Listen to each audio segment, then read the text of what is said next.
Строг, объркан, тъжен, ядосан, нервен, недоволен, нещастен, щастлив, оплашен, стеснителен.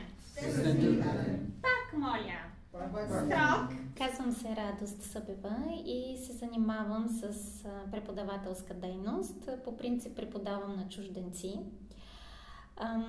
Това е един проект, който ми е много интересен. За съжаление, това е последната група, четвъртата група и проекта свършва. My name is Subri and I'm from Syria.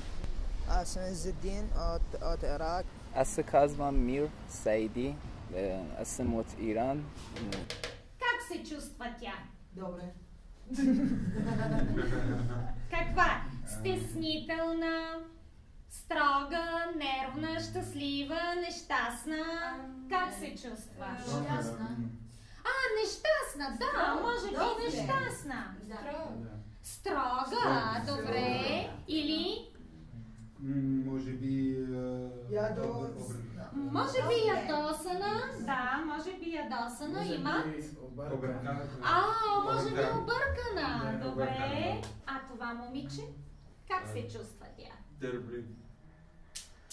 Какво ще? Тъжна. Да, тя е тъжна. Добре, тя е тъжна. Защо? Няма приятел? Може би няма приятел. Добре. Или няма пари? Не знам, може би няма приятел, няма пари. Или още? Защо? Нещастна. Няма храна. At first we found it extremely hard, but we loved the progress. At this stage of the course, we are almost understanding 60% of any conversation that's thrown at us. It's been around 2 months I'm studying Bulgarian language, and I find it easy. Yes, it's not easy. It's not difficult to study it.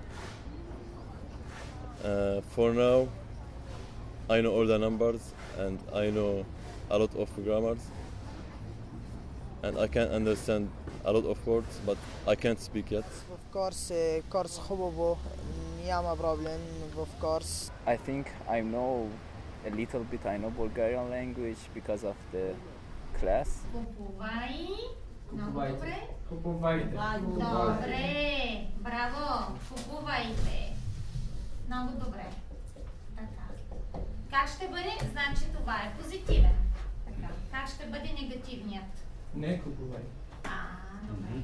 Не купувай. Така. Не купувайте. И не купувайте. Много добре. Мисля, че обучението е много успешно, защото самите те са много мотивирани. Разбира се, това е основното нещо, тъй като всички знаем, че учебният процес е и работа от страна на преподавателя, но и голям процент работа от страна на обучаемите. Халиада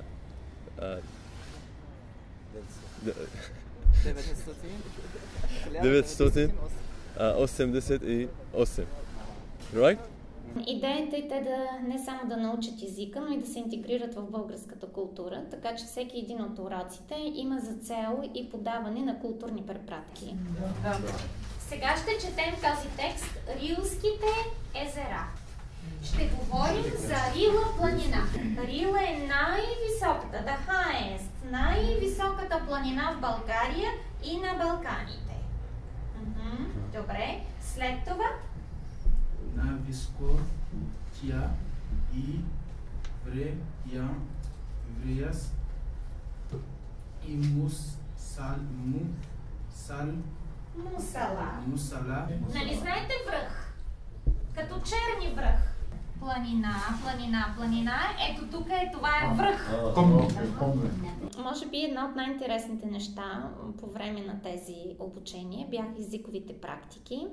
Езиковата практика представлява едно 3-дневно обучение на място, Ние си избрахме едно село, Горно Драглище, което е много близо до Банско, и в къщата на едно семейство. Това е така една къща за гости, която дава възможност на бежанците да видят нормалният начин на живот в едно българско семейство. Те имаха възможност не само така да хапнат домашно приготвена храна, но самите те да участват в правенето на храната, точиха баница, правиха питка, обличаха се с най-различни носии. Мисля, че би била добра идея да се продължи този проект, защото виждам не само резултата, но и просто желанието много други хора да се включат, които просто в момента това не е възможно.